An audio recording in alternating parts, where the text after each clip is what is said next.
kabila ng mainit na panahon, nakaranas pa rin ang pag-ulan sa ilang bahagi ng bansa. Kahit maalinsangan ang panahon sa Tagbilaran City, Bohol, nagkaroon ng mahihinang pag-ulan doon. Inulan din ng Ormoc City, Leyte. Ikinatuwa ito ng mga magsasaka dahil makatutulong daw ito sa kanilang pananim. Nagka-landslide naman sa Lakewood, Zamboanga del Sur at sa CI Zamboanga, Sibugay dahil sa pabugso-bugsong pag-ulan nitong mga nakaraang araw.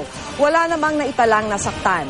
Base sa datos ng Weather Central, patuloy na makararanas ng mahina hanggang sa katamtamang lakas ng ulan ang Mindanao.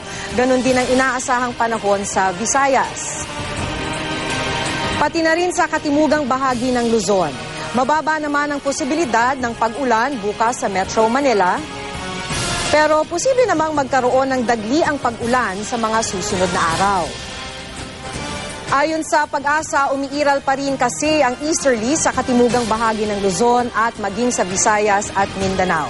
Ang ridge of high pressure area naman ang dahilan ng mainit na panahon sa Luzon, lalo na sa hilaga at gitnang bahagi. Para sa karagdagang weather update, puntahan lang ang website o Facebook page ng GMA Weather.